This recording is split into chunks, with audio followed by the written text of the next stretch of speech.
do, but Eh, Gavin Stone is the other one.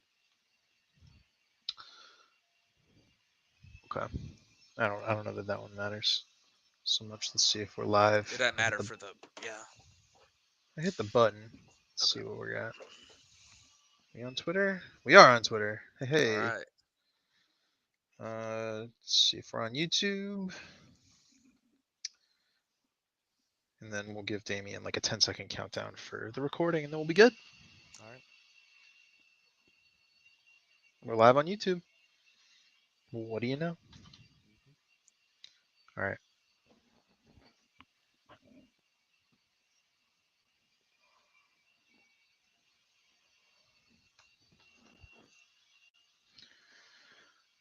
Welcome in, everyone, to the Bat Flip podcast. My name is David. I am here with Matt today. Damien could not make it, so we'll be sure to end the show with the Damien sucks.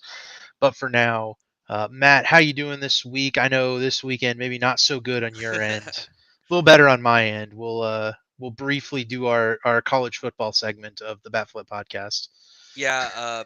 On my end, Damien sucks because he lives in California, and I'm not happy with California this weekend. But no, I'm kidding.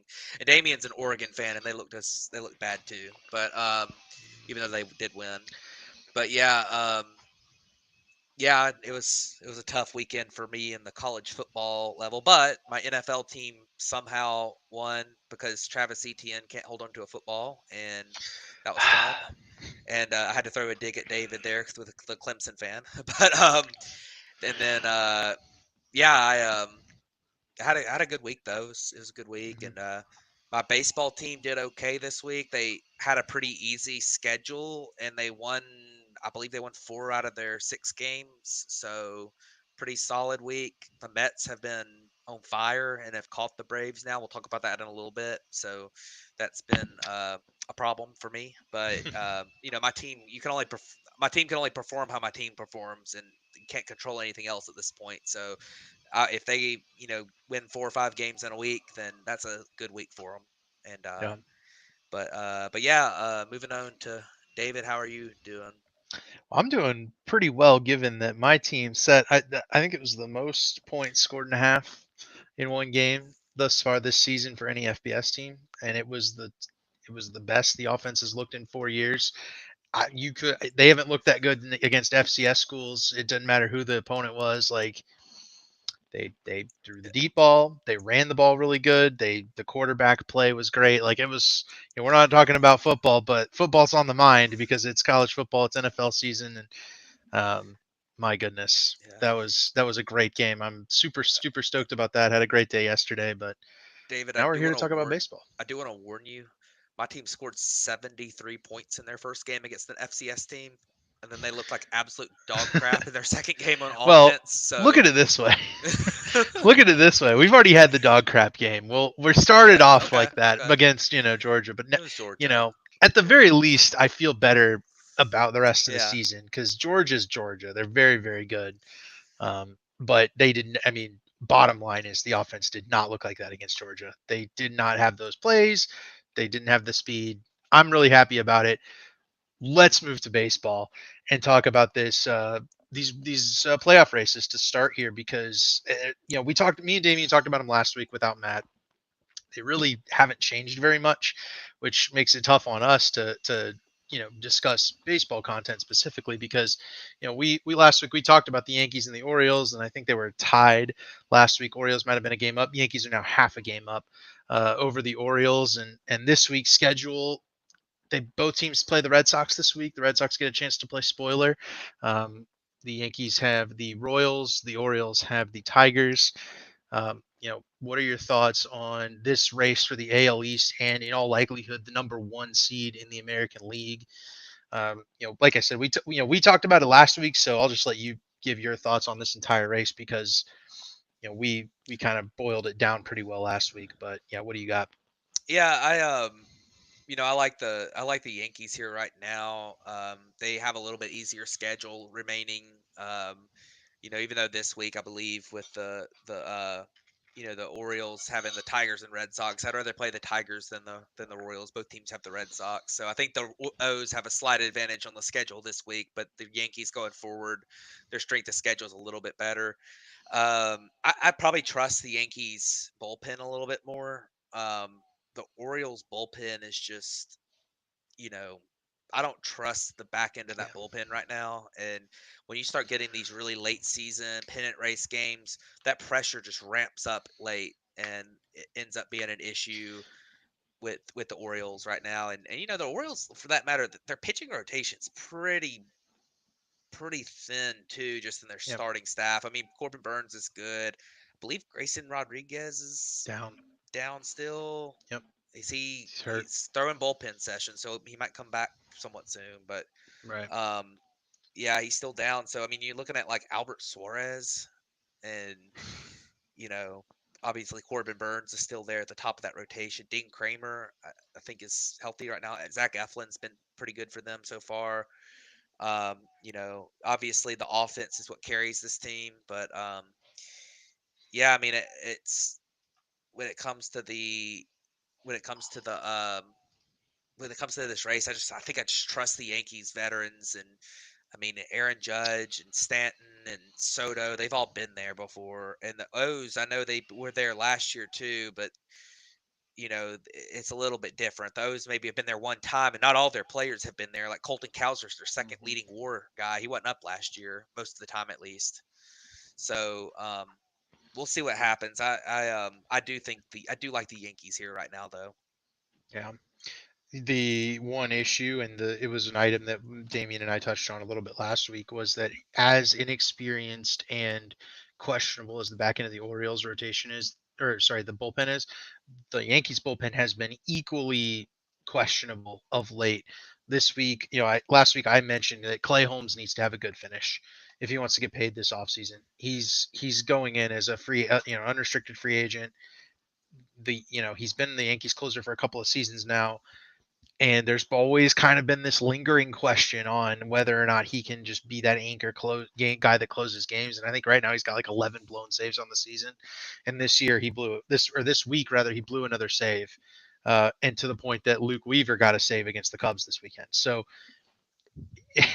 the Yankees are also fielding bullpen questions right now. And I'm with you on trusting the Yankees veterans. I think that's kind of the conclusion I ended up with last week. But we've got to see more from that Yankees bullpen coming down the stretch, and it has not started well in this first week of September.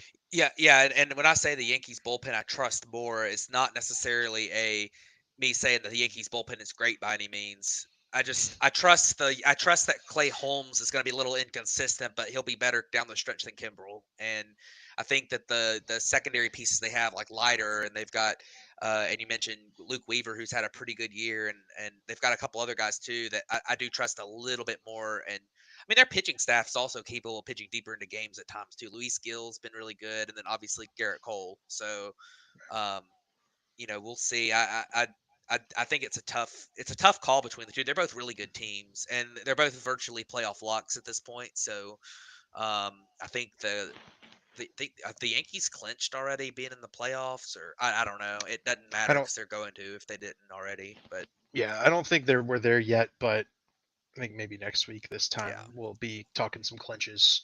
Um, probably the issue, of course, being that you don't want to play in that wild card series. It doesn't matter that one exactly. of these teams is going to be hosting it. You can get knocked out right there. You'd rather go ahead and lock yourself into the NLCS, get rested up, especially for the Orioles, who are a team that is hurt and Yeah. needs to be healthy to make a deep playoff run here. So with that, with the kind of wrapping a bow on the AL East, let's move over to the AL Central. We talked about it again last week. This is repeating. We're repeating our points, but these are the big points right now in the Major League Baseball season. Is that the Cleveland Guardians are leading AL Central. They are still leading it. They kind of let it wire to wire, a team that we didn't really believe in, and we didn't really believe in him after the break, and we didn't really believe him at the trade deadline, and they're continuing to prove us wrong. It's kind of last year's Rays for at least this podcast group, and they're leading Cleveland or Kansas City by 2.5 games. This week we mentioned Kansas City has the Yankees and the Pirates. The Guardians have the White Sox in the race. So big schedule advantage for the Guardians this week. They could probably put a bow on this division if they win the sweep this week and win a bunch of games. Matt, what are your thoughts on, I guess, Cleveland maybe pulling away from Kansas City? Because last week we thought Kansas City squandered the best opportunity they've had when they were tied and even in the lead against the Rays last week, and immediately gave it away by getting swept by Houston. Yeah, I mean, I don't. I do think the Guardians will put this division away. They are. I think that they are. I think they're the better overall team. I trust their offense a little bit more than the Royals. I think it's a more consistent offense. The Royals are really carried by Bobby Witt, and I like the Royals pitching staff better, but I it's a tough call. The one thing I'll say is that the Guardians do have an easier strength of schedule, and they've got a 2.5 game lead. So the Royals would really have to outplay the Guardians pretty heavily over these last couple of weeks. So I do think that the Guardians are in pretty good shape, and I do want to just mention the Twins still. I don't think they've got a very good chance at taking the division here, but they they are 5 games back, but they have one of the easiest remaining schedules in baseball. So I think that probably gives them some form of a chance if they got hot over these last couple of weeks. And I do think that's the most talented team in this division. But all three of these teams are very likely to be in the playoffs here. I think the Twins have a 85% playoff odds on Fangraphs right now. So they're definitely a very likely playoff team. And the Guardians and Royals are going to battle it out for here for the division most likely. And I don't know. It's going to be interesting. I mean, I think I do like the Guardians. There's something about the Royals though, man. We talked about this in our preseason, and I think y'all were a little higher on the Royals than I was. But man, I did not think the Royals were going to be anywhere close to playoff contention this year. I thought they were going to be improved over last year, but man, I didn't think they were going to do this. And they've been very impressive to me this year. And I did say the Guardians were going to finish second in this division, so I was higher on the Guardians, but man, the Royals were they've been impressive to me. So even if they don't win this division, making the playoffs is just such a huge success for them this year, and gives them a lot to look forward to here in the future. No, you're absolutely right. And I do want to update a short update on the guys we talked about the Royals acquiring last week, right? Vinny Pasquantino down with an injury Yep. rest of the season. They acquired Tommy Pham and Yuli Gurriel, and Tommy Pham in 24 plate appearances has a 130 WRC plus. He's got a home run, 4 RBI, 3 runs scored. He's been the Royals' best player of the last week. Hilarious, right? Tommy Pham might just go out there and grab the Royals a playoff berth, right? Yeah. And certainly give them a chance for a division.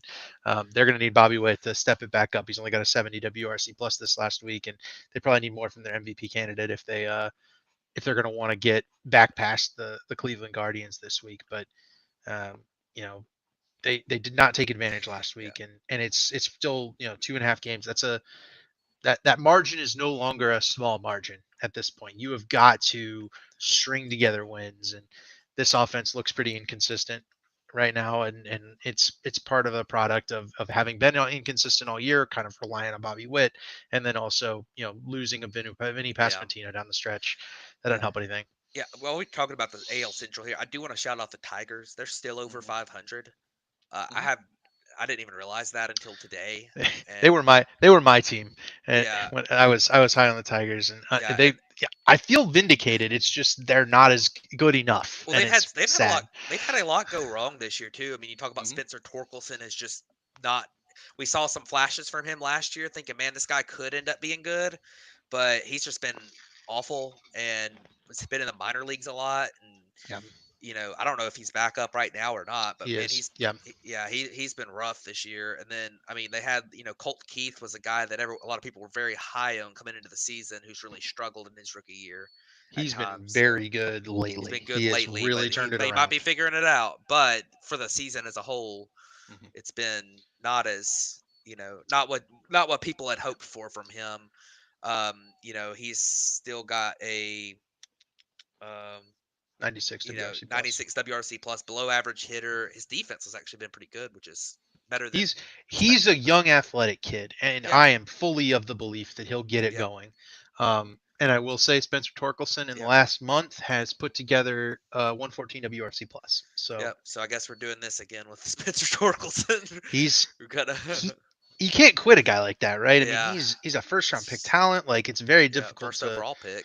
yeah, it's very difficult So, to quit on somebody like yep. that, especially who for a team that needs a power hitting first baseman in the Detroit Tigers. Like you gotta have that guy, Yep. and he's like the heir apparent to Miguel Cabrera, and it's just it hasn't worked so far. Very Yep. disappointing. Yep. But hey, yeah, shout out to the Tigers for being over 500. Yep. I will say some of that might be that they've played the White Sox a lot. Yeah. And speaking of the White Sox, they're on record watch here.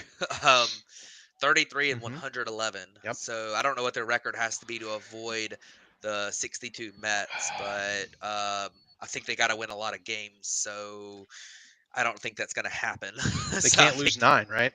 yeah, I think the record's 119, They right? can't lose Losses. nine more, and they have like 19. Yeah, they got They have to to be have a like a winning 500 record. team Yeah, they got to rest of have the way like or a something like 500 team. that to avoid it. Yeah, they're projected for 121 losses now by And that uh, sets the record, doesn't it? Fangraphs. That would, I believe, set the record of most losses. The winning percentage, worst record um, ever by winning percentage, I think is still going to be the Cleveland No. Spiders if that ends up holding true. But with the 121, Yeah, but you're I right. mean, there's a chance they don't make that. I mean, that's they got to go like 7 and 12 to do that or something. So and Right. or 7 and 10 to do that, which is a lot more Hmm. wins than they've been averaging this year. So it's going to be interesting to see what happens there. But just wanted to point that out real quick that that's another record we're on watch for. Right. Yeah, it is. And you know, yeah, I think that the White Sox are they're in a bad spot, Yeah, obviously, but I do think the record of worst winning percentage is going to stay yeah, with this. I don't think because they had fewer games and they won right, I think right, 20. They went like 20 and 80 or something, and that was yeah, that's the losing percentage total. But yeah, this White Sox team is atrocious. Let's move over yeah, to the other big race kind of remaining, which is the NL wild card race. Now, the San Diego Padres are currently 2 games up on the line at 81 and 64. The Diamondbacks are 80 and 64 at a game and a half to the good. And then tied on the cut line for that wild card 3 spot are the New York Mets and the Atlanta Braves. The Cubs are 5 games back. You know, we'll briefly mention them, but it's looking like a 4 horse race, and then in a wild card slot right now. Um, Things could change, obviously, but yeah, it kind of feels that way. So I guess first question we'll start here is the Padres and the Diamondbacks have not been playing their best ball, and they're kind of getting caught, especially because the Mets are 9-1 in their last 10. Um, there's non-zero chance those teams could fall out here. Who are you more worried about, the Padres or the Diamondbacks? um, man, that's a good question. I didn't even think about that before the show. Sprung it on you. I yeah, I mean, honestly, I think both of them are pretty similar. I see holes in their teams, but I I will say that I think that the Diamondbacks have a more I think the Diamondbacks have all that experience from last year. They've been in the situation before, so I probably trust them a little bit more. Um, and but I mean, and it's tough for me with those two. I think that with Christian Walker being out for the Diamondbacks, that really hurts them. And I don't know if is Fernando Tatis Jr. about to He's return or he's is he back. back? He's back. So that's a big deal for me too. That they've pretty healthy now. I mean, Machado's healthy. Tatis is back. Profar's healthy. Jackson Merrill's still absolutely killing it. He's got four and Yep. a half WAR on the season, which is crazy. Um, and I think I trust them a little bit more. And I believe you Darvish is back, isn't he? He is. He finished Yes, he's his. back. Yeah, he's back. He finished Yep. his rehab assignment. So So I mean, their pitching staff's a little bit more intact again. I know Joe mhm. Musgrove has been back, and I think he's been pitching a little bit better He's since been he quite returned. good. Yeah, Yeah, that so rest was badly needed for Joe Musgrove. yeah, he's been kind of back to his old self. So I think I probably would pick the Padres, especially since they have a half game up right now. But it's really tough between those two. I do think they're both going to make it though. I Hmm. I like both of these teams to hold off the the field. And I mean, I don't think they can catch the Dodgers. They're 6 games Mm. back, but there is a world where the Dodgers just have a horrible last few weeks with all these injuries they've got right now, especially in their pitching rotation. And one of these teams could make it interesting. But Yeah. I do think the Dodgers are going to end up holding it off. Yeah, that's another one that we talked about last week, where Yeah. the Dodgers and the Diamondbacks played a 4 game set last week. Diamondbacks had every opportunity to close down that gap, and they lost 3 of 4. Yeah. So, as much as I feel like the Diamondbacks have, like, and the Padres kind of have a chance to move up, I'm more worried about them falling back down. I, I, Yeah. I think that's more likely right now than them catching the Dodgers. And Yeah. yeah, I think I'm going with the Diamondbacks too. They have a little bit worse record, but also um, Walker's a lot more important to that team than like anything the Padres are missing right now. The Padres seem to have it all together, and Manny Machado's been on, Bogarts is back, Tatis is back. Like all the pieces they need to be working together to make this team a good team are there right now, Yeah. and that's that's what the Padres are. They're a collection of superstars. Um, so Yeah. also Yamamoto comes back this week Yeah. too. Jamie and chimes in. Yeah, and I wanted to mention the with the Dodgers that Michael Grove went down, and he's been Yep. one of their better. Or sorry, Gavin Stone went down. He's been one of their better pitchers. Mhm. Um, so that's a big deal. They had a scare with Teoscar Hernandez, but I think he's okay. So, but and Yamamoto coming back will really help them. Hope he's 100%. And I think based on what I've heard about his rehab assignment, he sounds like he's ready to go. So, Yeah. I think I think he'll be good to go. But with the Dodgers, I mean, they have a lot of injuries in that pitching rotation still. I mean, Kershaw and Glass now and Yamamoto. Yamamoto coming back, but Technically Ohtani. Stone. I mean, yeah, Otani, but obviously that's kind of been granted for this Yeah. year. They knew coming into the year they had to plan for no Otani, Hmm. but yeah, that's pretty crazy with the injuries. But they got such a big cushion. I think they'll be okay in the division. It's just gonna be tough in the playoffs. Right. And Damien and I definitely touched on Yeah. that last week, given, the Dodgers' propensity in the playoffs to run into those types of Right. issues where the depth doesn't really matter because the team is so deep. Lacking that top end talent doesn't really hurt a good team in the regular season, but then you hit the playoffs when you have to have those performances, and this Dodgers team might get bit by that. Now, maybe it goes the other way and those guys step up and it works out for them. So, we'll have to see on that one. The Dodgers are precarious right now, and I guarantee you, Damien's not locking them into the World Series or anything. Um, with that, let's with the talk of injury, let's scoot over to the Mets, who have won 9 of their last 10, but just lost Jeff McNeil for the rest of the season. Um, is that an impact to this Mets team? Yes, but like Jeff McNeil's probably not what it makes this group go right now, right? I mean, it's all Francisco Lindor kind of at this point. Yeah, I mean, Jeff McNeil's been pretty rough this year. So he's only had a 98 WRC plus. He's hitting 238 on the season, which for a guy that's a high average type player, it's pretty bad.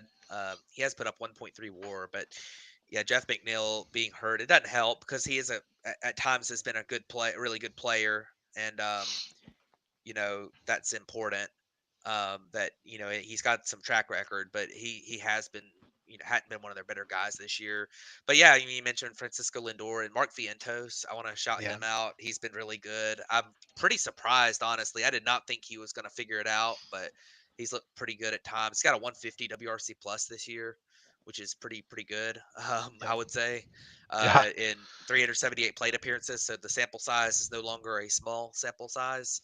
That's after a pretty large sample size last year being absolutely unplayable. So good on Mark Vientos for the improvements this year.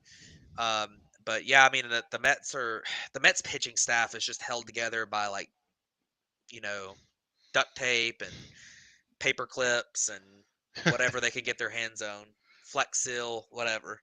I mean they are just it's rough without Kodai Senga and for them, and I just don't know if I trust that. And of course, on the Braves being the competition here with the Mets, it's a pitching staff that has been phenomenal. I mean, the Mhm. Braves pitching staff. I think the number was 37. It might have been 27, but I think it was 37 games since the starting pitcher last gave up more than 3 earned runs in a game, which is just absolutely insanely good. I mean, Yeah. Chris Sale is going to win the Cy Young, and Max Fried is doing Max Fried things, and Ronaldo Lopez, since coming back from injury, has been really good. Spencer Schwellenbach is the best Spencer S in the Braves organization. I mean, it's like it's really insane, but the offense with all the injuries is just absolutely unplayable right now. I mean, you've got an all-star lineup on the IL for the Braves, and I mean, you're starting Gio Urshela at third in place of Austin Riley, who's a typically at least a mention in the MVP race, and then you've got Ozzy Albies, who's been a multiple time All Star, that's out for Whit Merrifield, who is now injured, and now it's going to be, I believe, either Kevin Biggio, who they picked up this week, or Luke Williams playing second base for the rest of the season, unless Whit Merrifield did get a weird second opinion that said he might be able to come back after the first opinion being 4 to 6 weeks. So I don't know what's gonna happen there, but and then Ronald Acuna being out, and Michael Harris missed most of the year, and Sean Murphy missed most of the year, and then you got Matt Olson just not performing like he typically does. So I mean, the offense has just been a mess. Solaire's got a bad hamstring that's been killing him all year, and or ever since they traded for him, basically. So the Braves' offense is a mess. They're winning games like when they win, they're winning 2-1 or 1-0 or three. I don't. The offense is an absolute train wreck. So I don't Mhm. know what to make of this division race. The teams are tied in head-to-head games at 5 apiece this year, so there's no tiebreaker yet. They do play one more series, so that could be a huge deal because not only are you playing for who gets, playing to get a game up or something, but you're also playing for the tiebreaker. Um, Yeah. so that's a big deal, and I do think the Braves have a pretty after this weekend when they play the Dodgers, the Braves' schedule is pretty easy compared to the Mets. The Mets have the Phillies this weekend, so Phillies are not much easier than the Dodgers. But yeah, I mean, I'd say that, man, this division race is going to come down to the very, very end. I do think the Braves probably squeak in. I trust the pitching staff a lot more.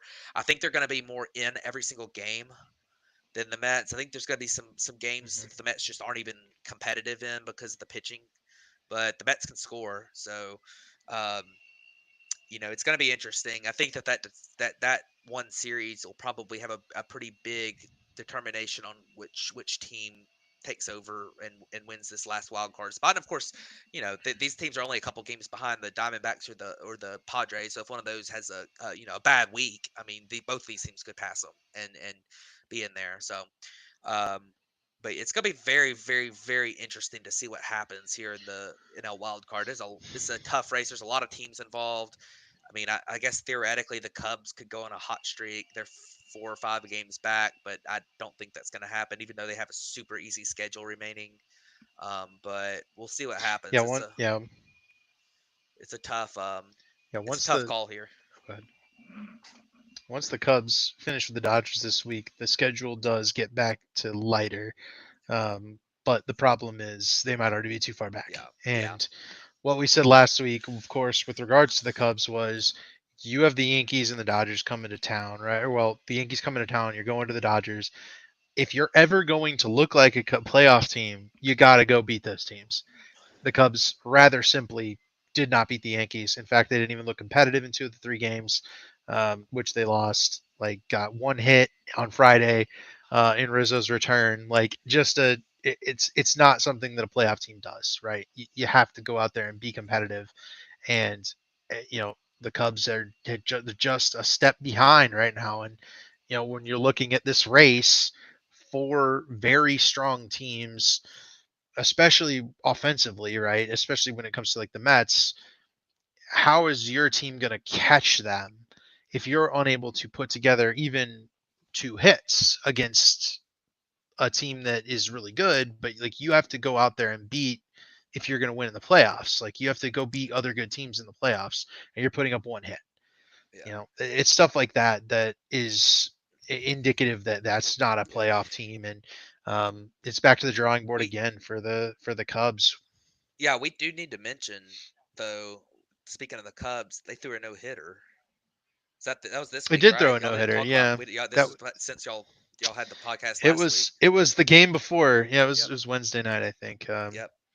So good on the Threw a no Cubs. That hitter. was impressive as Combined. combined. Yeah, it was Imanaga, right? Show And then uh, Nate Pearson and Porter Hodge. gotcha. So Nate Yep. Pearson traded from the Blue Jays at the deadline, and Porter Hodge is a farmhand guy they've developed into Yep. a closer looking type of pitcher with Yep. really good Both stuff in both guys 98, have been 99 mile an both hour. guys have been pretty good this year with the Cubs. I mean, Pearson's got a really good ERA. The FIP is not quite as good, but it's still solid.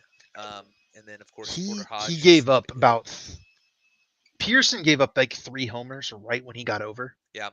And then has settled down and has looked really good Yeah. since. But it's those couple of homers. I think one of them was in Cincinnati. Um, he gave up a homer and then plunked a guy and got ejected, and like it was like right as his first couple of appearances. Yeah. He's really settling in. The Cubs have done this from Toronto a couple of times, right? They did it with Ryan Tepera. They did it with Julian Merriweather. They've been able to pluck good relievers out of Toronto that weren't doing it for Toronto. So whatever Cubs have over them is looking like it's continuing. Yeah. So guess we can move on now. We can talk about Hmm. our our main focus of the Right. show today is going to be, we got two pretty interesting MVP races going on, and there's some similarities between both of them in that you've got a guy that's putting up historic offensive numbers, Shohei Ohtani, trying to get that first ever 50-50 season, 50 home runs, 50 stolen bases, which has never been done before. And then you've got on the other side, you've got Aaron Judge chasing the home run record still. Don't know that he's going to get it, but he's going to hit close to 60 home runs again, which is nuts. He's got 51 right now. He's got, about what, 10, he's got about 15 games left.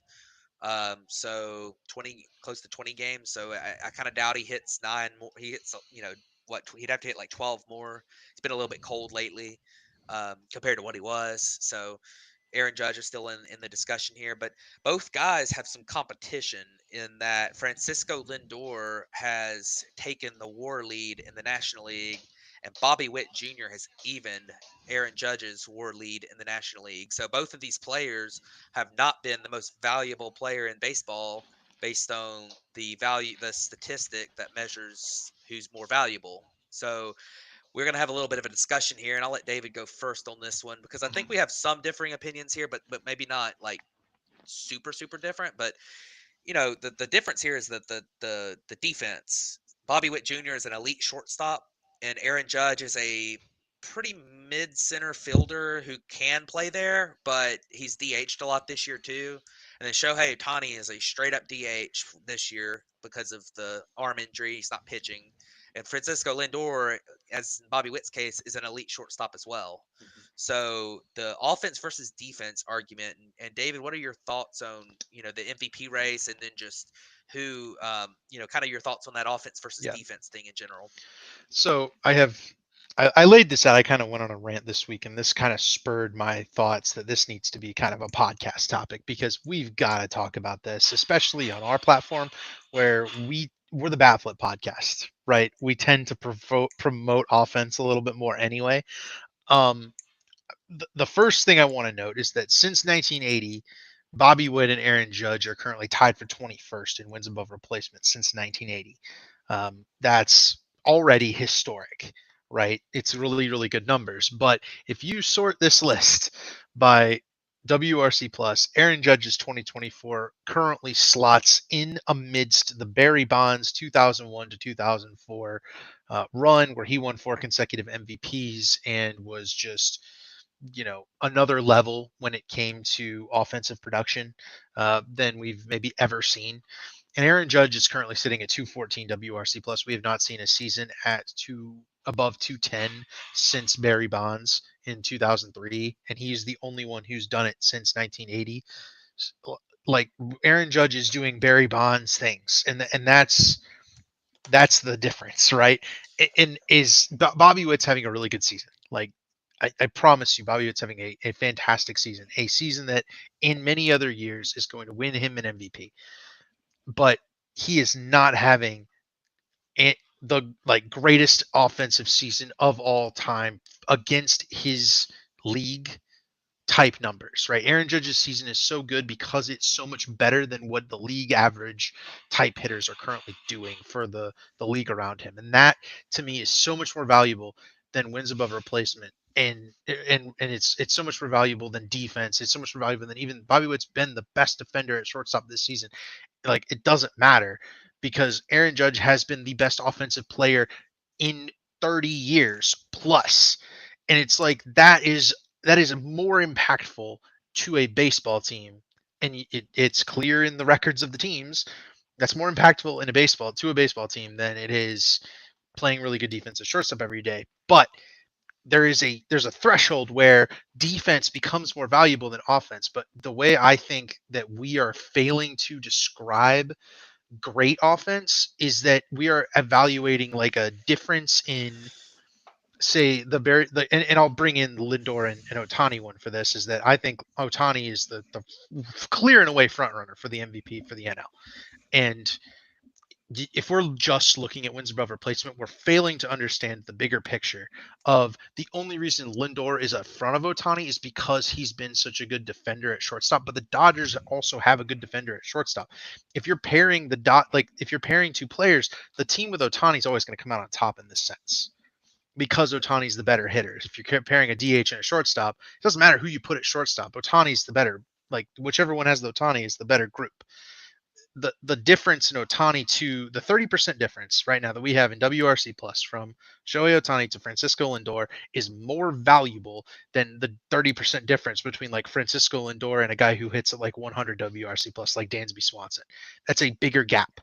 And I don't think because there's nobody else who can get that gap right? Lindor is proving to be one of the best hitters in the NL, but he's not the best hitter in the NL because that's Shohei Ohtani, if that makes sense, right? And Yeah. because Shohei Ohtani can pull that kind of gap and be 30% better than Francisco Lindor, who is already very good, who's a 30-30 hitter, that gap is incredibly valuable. That gap is something that teams are paying $700 million for, right? That are paying $40 million a year for Aaron Judge, right? That's the gap that's getting these guys the big money. That's the gap that's the most valuable. And I think our like wins above replacement totals that we're just looking at, and for what it's worth, if you look on Baseball Reference, both Ohtani and Judge are beating Lindor and Witt in wins above replacement on Baseball Reference. That aside, we gotta have some sort of exponential offensive value output because being this much better than everybody else on offense should be worth more. That's my entire crux of my argument. It feels right. It looks right when you look at the statistics, which just we're not quite. I think some wars overvaluating defense at this level, right? Where yeah, it feels like Lindor's a 7 WAR player, but it feels like Otani's a 9 WAR player and we're giving Ohtani such a big deficit because he's a DH, but that doesn't matter because he's that much better right now than Lindor. So Yeah. I'll I, turn it over to you here. yeah.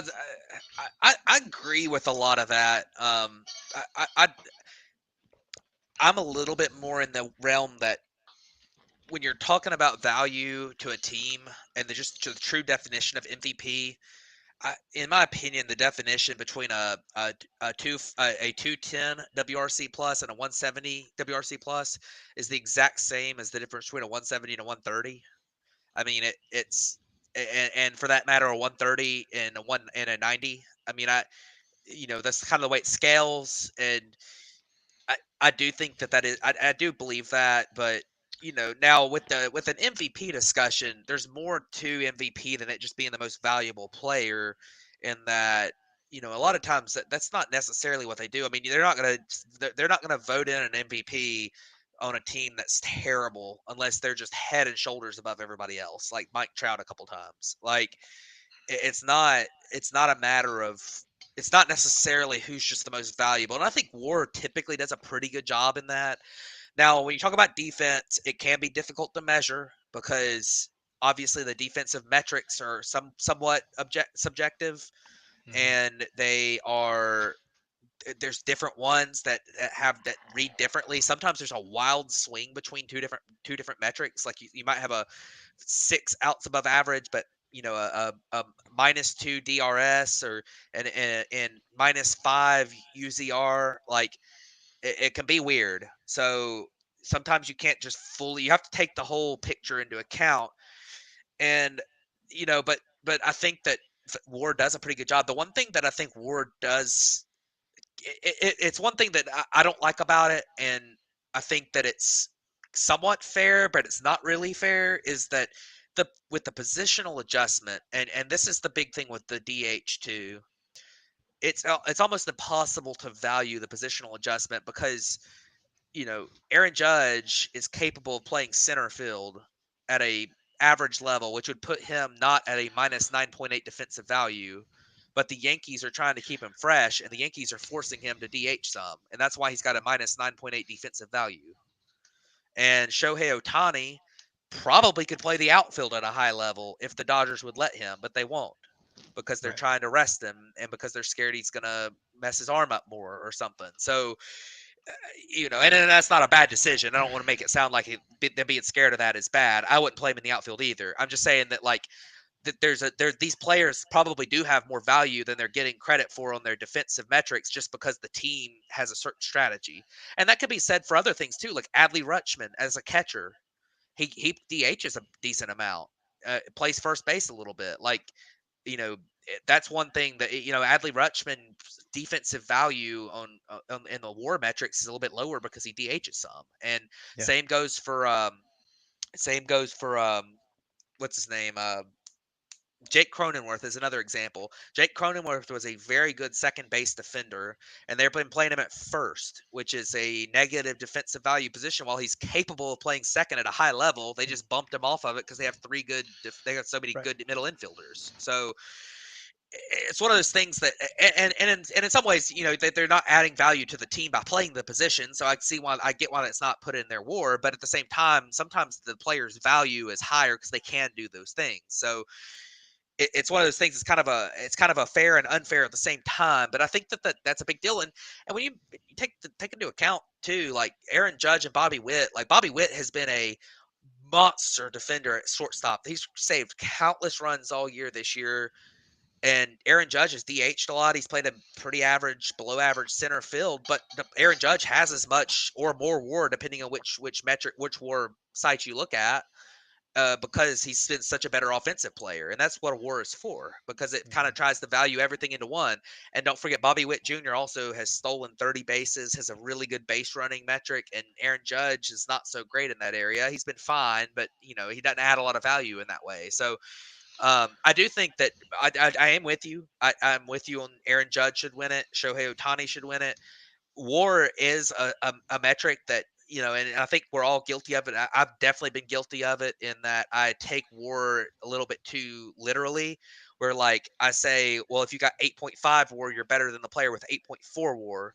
But I mean, really the way that the metric is kind of designed is it's kind of designed to put you in a certain range Yeah. of like you're an elite player if you've got more than 8 WAR in a season.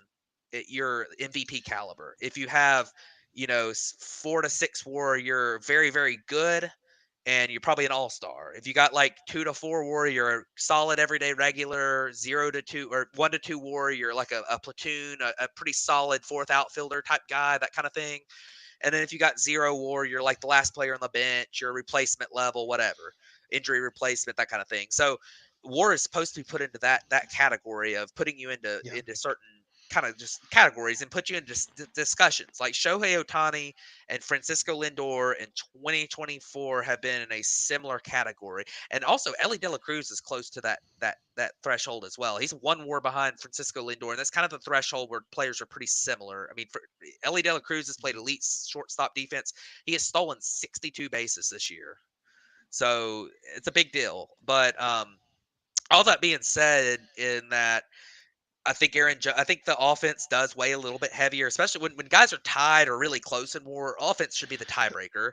Yeah. and doing historic things is going to win you MVPs too. We saw it last year where Ronald Acuna Jr. and Mookie Betts were virtually tied in WAR last year, but Ronald Acuna Jr. won because he had this insane power speed season that we've never seen before, kind of like Shohei's having this year. It's a similar situation.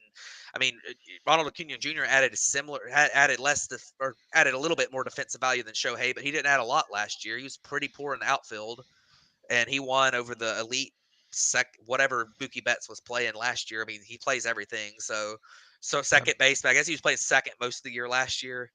But the elite defensive, versatile Mookie Betts, you had to take that into account. That's what made it close. But Ronald Acuna Jr. was had the historic thing going for him. So I think that's one thing to kind of look at is just the MVP shouldn't be the value part of that shouldn't be taken totally literally, because it's really who's had a historic season, who's been the you know and also the matter of just WAR has to be taken into account, like the ranges and the Hmm. variables, and that there it's not a perfect stat. It's a very good stat. It's probably my favorite stat when I click on a player and I want to see how a player's doing. That's the first thing I look at, honestly. But then you look at the other numbers, and there's different ways that WAR can be inflated or deflated, and I do think that it's a really interesting discussion, and I'm with you on a lot of the talk about the offense being more valuable. I probably am not quite as strongly opposed the to the defense being a pretty big value. I've been watching Jorge Soler attempt to play the outfield, and I can tell you that if you have a really poor defense, you're letting in like tons of runs. So, um, it kind of hits me right now, but um, but yeah, I mean, I definitely think it's a very interesting discussion, and I'm with you on a lot of it. My, I guess my, not rebuttal, but my note on that is that yes, bad defense should be negative value, right?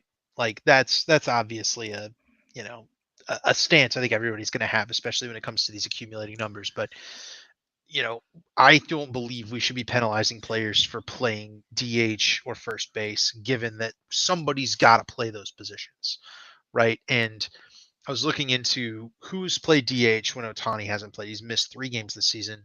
Um, and Will Smith is DH'd in both of those games. Austin Barnes is the one who went and caught in all 3 of those games. So your effective replacement level player for the Dodgers that Otani dropped to, or that was substituted in for Shohei Otani as the replacement player, was Austin Barnes. So how many wins, not anything else, just wins do you think the Dodgers have, and you at home as well? How many wins do you think the Dodgers have because they inserted Shohei Otani into the lineup 140 times this season instead of Austin Barnes? Because that was the other option. I mean, probably seven or eight. I mean, he's got I, I think it's yeah, more like 20. maybe. I mean, I think that yeah, that specific situation, it's more like 20 to yeah. I 25 mean, wins. you do And have some. you're not gonna do that in terms of the wins above replacement thing, but like I think that's how much Yeah. Well, value Otani if has. you played Austin Barnes at DH every day, he'd also have like -5 WAR. So, Right. Shohei Exactly. Ohtani's got a 7 WAR, so that's 12 right there Right. difference. Because Austin Barnes is probably a less than replacement level. Like you could go sign or trade for a minor leaguer DH who could probably put up a 100 WRC plus. Like I mean, the Royals just did it with getting Yuli Mhm. Gurriel and Tommy Pham. I mean, you saw the Diamondbacks when their first baseman got hurt, they picked up Josh Bell. I mean, someone could have picked him up as a DH. So that's probably the more replacement level player than Austin Barnes. So I'm with you. I mean, show it would best probably be more than 7, but that takes into account a guy being below replacement level, and also I think that you got to remember there's got to be games where Shohei Ohtani doesn't have a huge game too. I mean, he's had a bunch of them this year. Oh, for He's not sure. not perfect. I mean, so it's like you have 140 games, and Austin Barnes, for that matter, would probably have a few good games too, where he would Mhm. do what Shohei's done. I mean, he probably wouldn't have too many 3 homer games or still 50 bases, but he'll be So I think that there's a little bit of like I think it's very easy to overrate one player who's great in a lineup. because but at the end of the day, it is one piece. And the Dodgers have played a lot of games where they won by 6 runs or they lost by. I mean, because Shohei Ohtani didn't for sure. just win the game for him. I mean, he was part of winning the game, but that's part of it too. I mean, Freddie Freeman might hit 2 homers, or Mookie Betts might hit 2 homers and win the game for him on a day that Shohei Ohtani has a great game. He didn't win that game for him. That's so I do think that I don't know that it would be 20, but I think that it would be maybe 10. I mean, It's it's telling though that yeah, it feels more sizable if you actually try to quantify that replacement player. yeah, Because even if you threw yeah, Gurriel in there or whoever, I'm taking yeah, Ohtani for like 10 or 12 or 15 wins. Like I yeah, just it's so much yeah. more impactful to have that. 10, yeah, 10 to me is a good number. I think it could be. I mean, And and then I look at Lindor's replacement. It's Jose Iglesias who has like a yeah, 125 WRC plus. yeah. Well, I mean, And Jose Iglesias is an above replacement level player though too. I right, mean, but so it's going to be one of those things where finding a defensive shortstop able to accrue some value is feels a little more probable than acquiring a DH that can be an above replacement level hitter, right? Like it just feels a little easier, right? The guys like Nick Ahmed and uh, Darwin Barney and I don't know, defensive minded players. They've been around forever. They're going to keep being around forever. The it's the big hitters are the ones that get the big money. And to me, it just screams that the league understands this. But because we need to talk about something here is in September, we got to have like an MVP race, even though yeah, it should be Ohtani by miles on everyone's value charts within these organizations.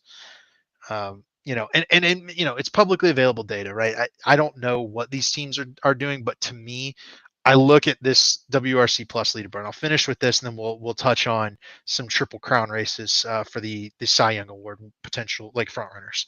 Um, there's about a 40% gap in terms of WRC plus, which is a percentage based statistic between Aaron Judge and Juan Soto for 1 and 2.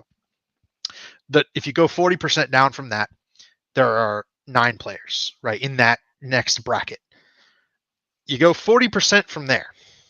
There are almost all of the rest of the qualified hitters are in that bracket, that next 40%, right? So that's just where I believe that you've got to have some level of there's more value in being above that second standard deviation above the average, right? Because there's not many people who can do that. And so if you can do that, your value needs a boost yeah, because you're more valuable to teams. yeah. And if anything, right, two of the guys that are above that right now, Brent Rooker and Vladimir Guerrero Jr. And both of those guys are either going to Vlad's a free agent after next year. If Brent Rooker's on the A's, they might trade him. We will see what these teams think of high end offense with those two guys. Those are not defenders. They are there to mash. We'll see what the league has to say about that third tier that isn't judged here, right? And then Soto's a free agent too. So 3 guys, pretty much only offense. We will see what the league has. And what Lindor make? 300 million. Something like that. If Guerrero makes more than Lindor or the same, I don't which I think he think he will. might, it'll be close. They'll be asking for it. I think Look, Lindor is a Boris he guy. might be asking for it, but you got you got to remember too the inflation since Lindor signed Mhm. his in like 2019 or whatever. So there's a pretty big difference, or maybe 2020. There's a pretty big difference between what contracts were in Yeah. 2020 and what they are now. You probably add like 20% to each contract, especially since Shohei reset the market. Um, But either way, I'm with you. I mean, I can see both arguments. I can see that you can say a player that's 40% better, that's 110% better than league average is a player that's 110% above league average. So therefore they're 40% better than the guy that has the 170, and they're which is the same as being 40% better than the guy with 160. But there's also the argument that since it's such a rare skill set that you don't have anybody else who can do it, so it's impossible. Like he might yeah. be the only player that's an upgrade over certain guys, so his value And should be higher. I mean, and there's that's both arguments are legitimate. Like I can see both ways there. that's where I say it should be exponential, right? Yeah, We basically got it. You Yeah, know, yeah. it No, I feels it feels right for the most part. But then there's a certain threshold where once we get to it, it feels like we're under what the true value is, where we're kind of on a linear scale, and the scale should be a little more exponential. You know, and it's one of those where then I look back at like a Barry Bonds season, right? And when we stack the Judge season into the Barry Bonds seasons, I'm looking at it like Barry Bonds. We're sitting here like 12, 13 wins above replacement based on the linear value. I'm like, he probably should have more than that. Like 609 OBP, like that's never going to be done again.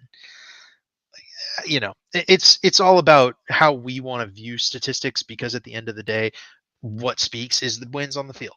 And you know, the Yankees are good right now. The Dodgers are good right now. The Mets are looking towards the playoffs with Francisco Lindor. Royals are going to the playoffs, right? We've got four, all four of our main MVP candidates going to the playoffs.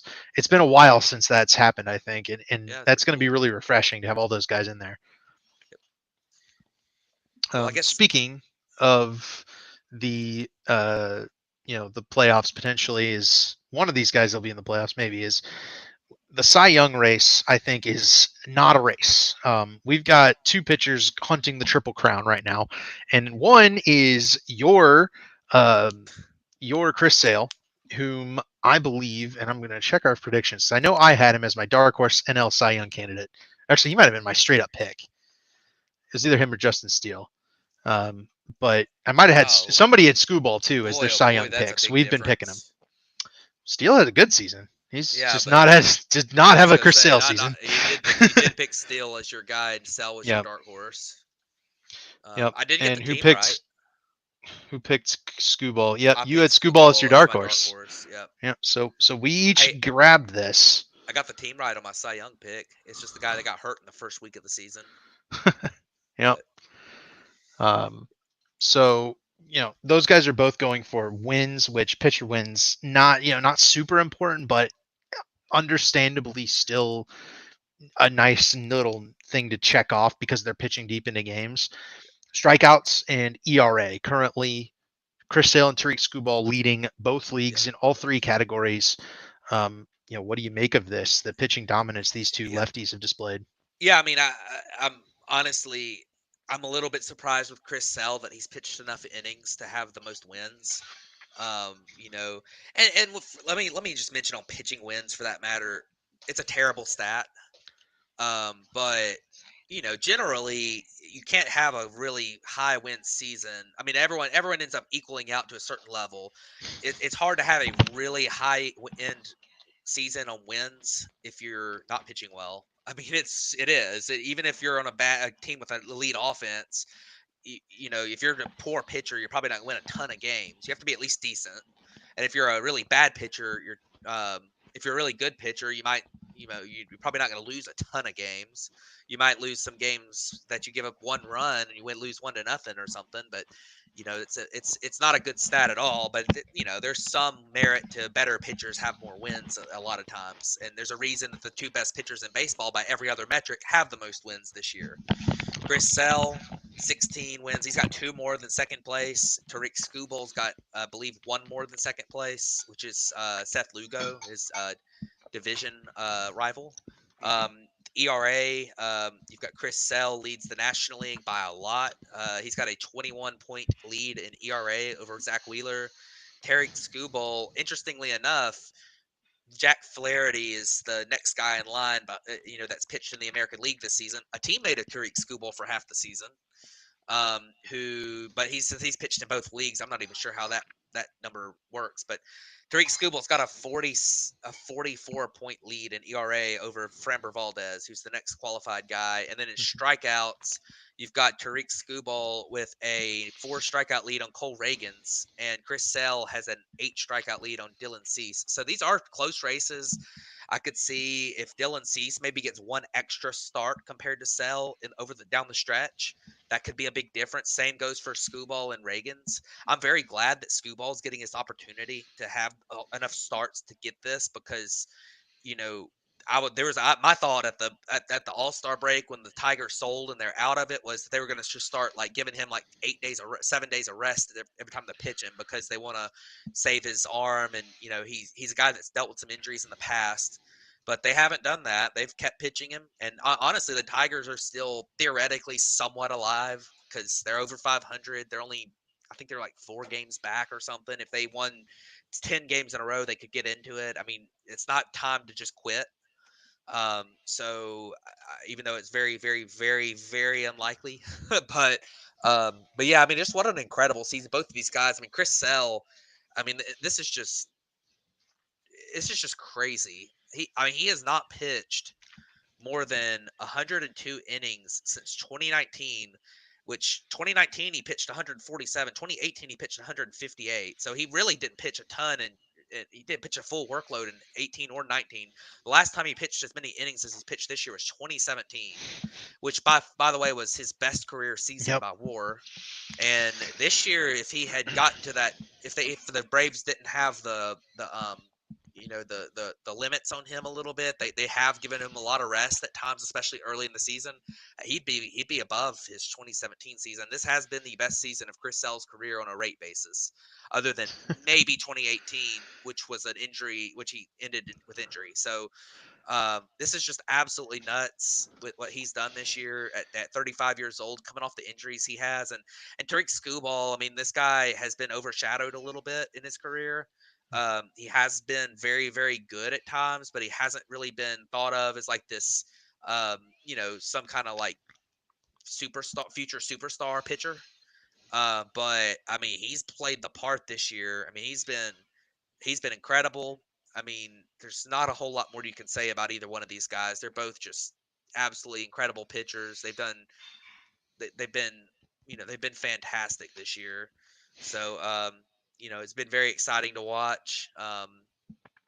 You know, I'm just I'm just I'm very, very happy that Chris Sale has been what he's been this year. And it's been Yeah. so fun to watch. I mean, and hey, Chris Sale deserves a lifetime award, Cy Young award too, because he's been like top 5 in Cy Young voting like 5 times and he's never won it. Yeah, he hasn't won it. So That's it's gonna right. be so cool when he gets six.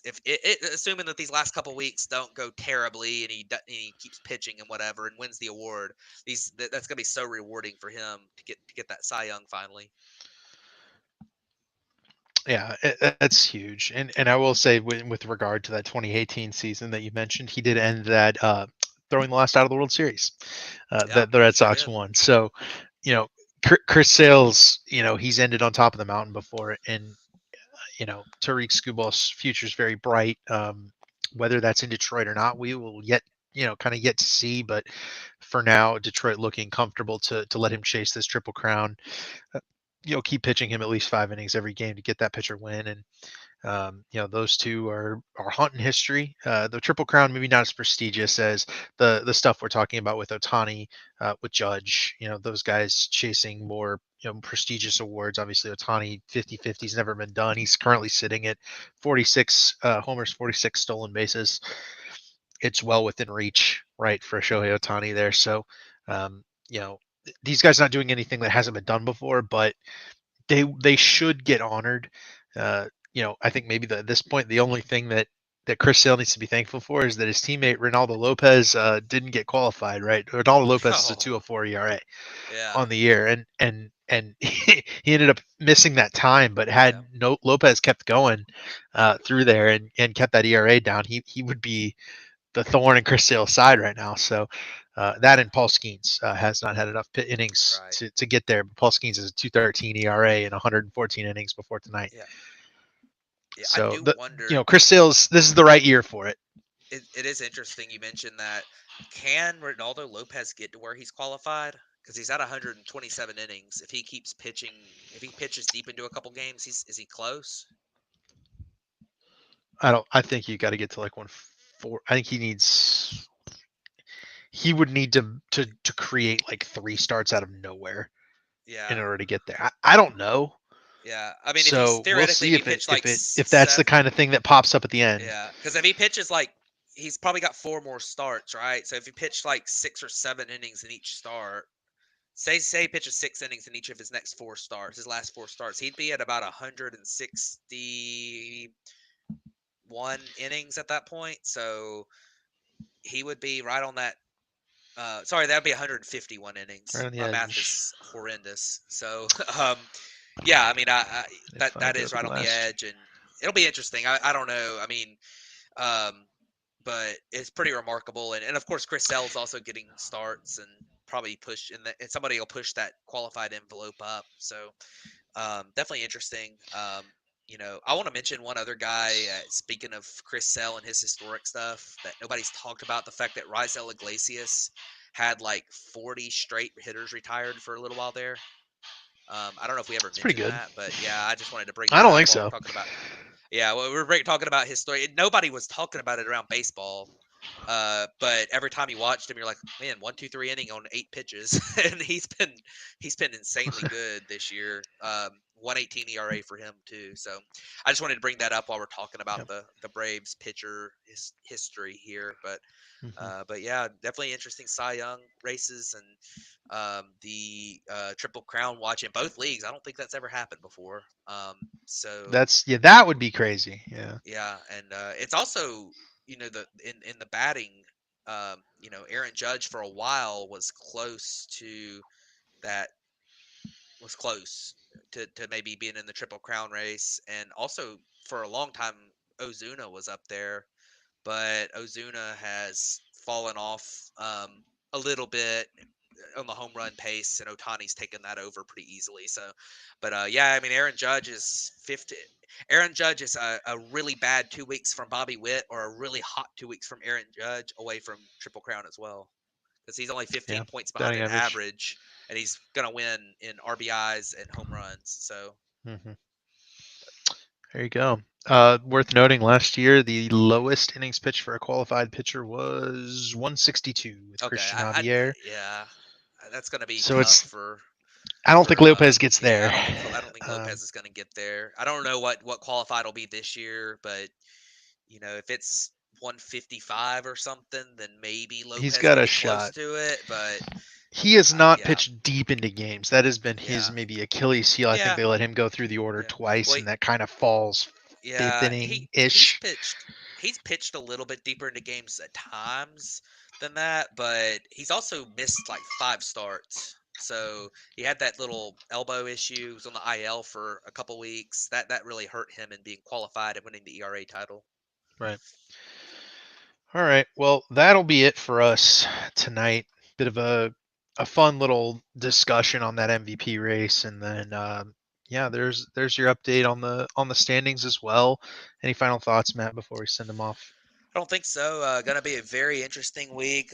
Every game at this point in the season is an enormous deal. So I'd encourage everyone out there to try to watch as much baseball as you can in the when they get national broadcasts, and even if your team is struggling a little bit, this is a very interesting time of year in the majors, and uh, I'm excited to see what happens over these last few weeks. I'm very concerned about my team not making it, but um, we'll see what happens there, and yeah, it's gonna be a good last couple weeks, and just very very good stuff coming. So I guess yeah, that'll work for me.